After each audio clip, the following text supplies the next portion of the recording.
Well, that was a fair haul for a working day. First, we had the news conference, and then the shakedown by the magazine writers. Aquarius now has a catch to fry. But the astronauts, with dinner and breaks, will be at this for another 6 hours. Each of them to have conversations with each of the 3 television networks. He sits in on the Armstrong session with NBC.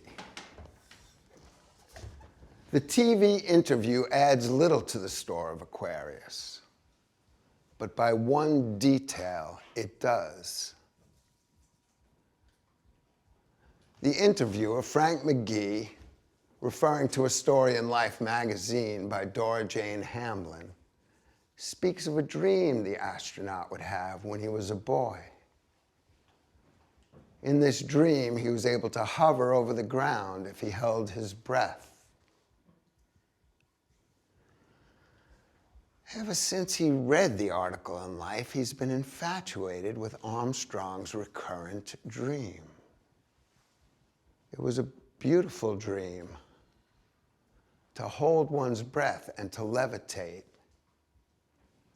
not to fly and not to fall, but to hover. It was beautiful because it might soon prove to be prophetic.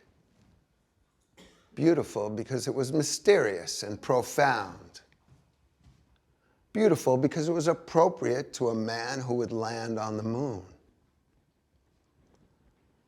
But Aquarius hated to loose the vigors of his imagination onto the meaning of this dream, unless he could be sure it had actually happened. It was too perfect for his needs to accept it when he'd read it. But after studying Armstrong this day, hearing his near humorous admission that, yes, he had had that dream when he was a boy, there was a quietness at the center of his reply, and he now knows he believes it. And this conviction is not without the most direct kind of intellectual intoxication, for it shows how much at odds might be the extremes of Armstrong's personality, or for that matter, the personality of astronauts. From their conscious mind to their unconscious depth, what a spectrum could be found. It's conceivable that the contradictions in their nature are located at the very impetus of the age. For it's true, astronauts come to live with adventures in space so vast, one feels the infinity of a dream. Yet their time on the ground is conventional, practical, technical, hardworking, suburban. They're patriots, but they're moon men. They live with absolute lack of privacy, but their obvious joy is to be alone in the sky. They're virile men, but they're poked and prodded and tapped into.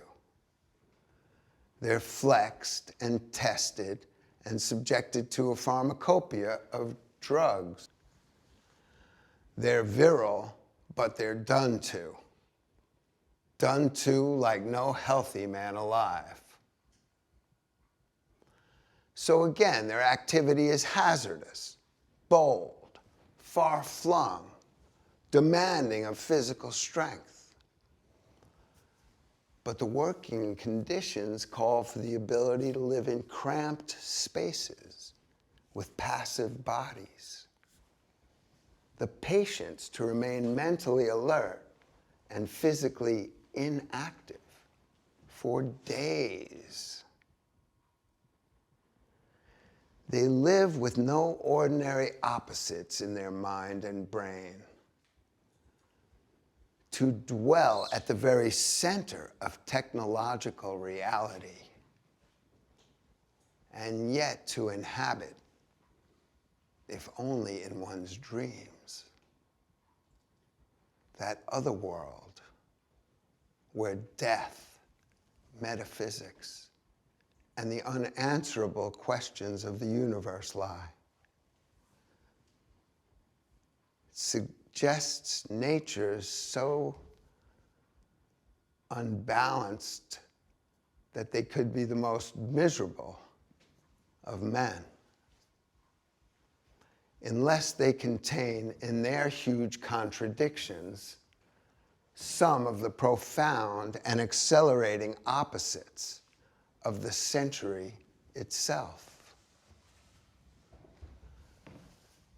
The century would seek to dominate nature as it's never been dominated, would attack the idea of war, poverty, natural catastrophe as never before. Yet it would create death, devastation, and pollution as never before. Now the century is attached to the idea that man must take his conception of life out to the stars. It's been the most soul-destroying and apocalyptic of centuries. In their turn, the astronauts have personalities of unequaled banality and apocalyptic dignity. They suggest in their contradictions the power of the century to live with its own incredible contradictions, and yet release some of the untold energy of the earth. A century dedicated to the rationality of technique has also been so irrational as to open to sane and sober minds the real possibility of global destruction, of being the first century in history which doesn't reach the end of its span. It's a world half convinced of the future death of our species, yet half aroused by the apocalyptic notion that an exceptional future still lies before us. So it's a century which moves with the most magnificent display of power into directions it cannot comprehend. The itch is to accelerate. Metaphysical direction? Unknown.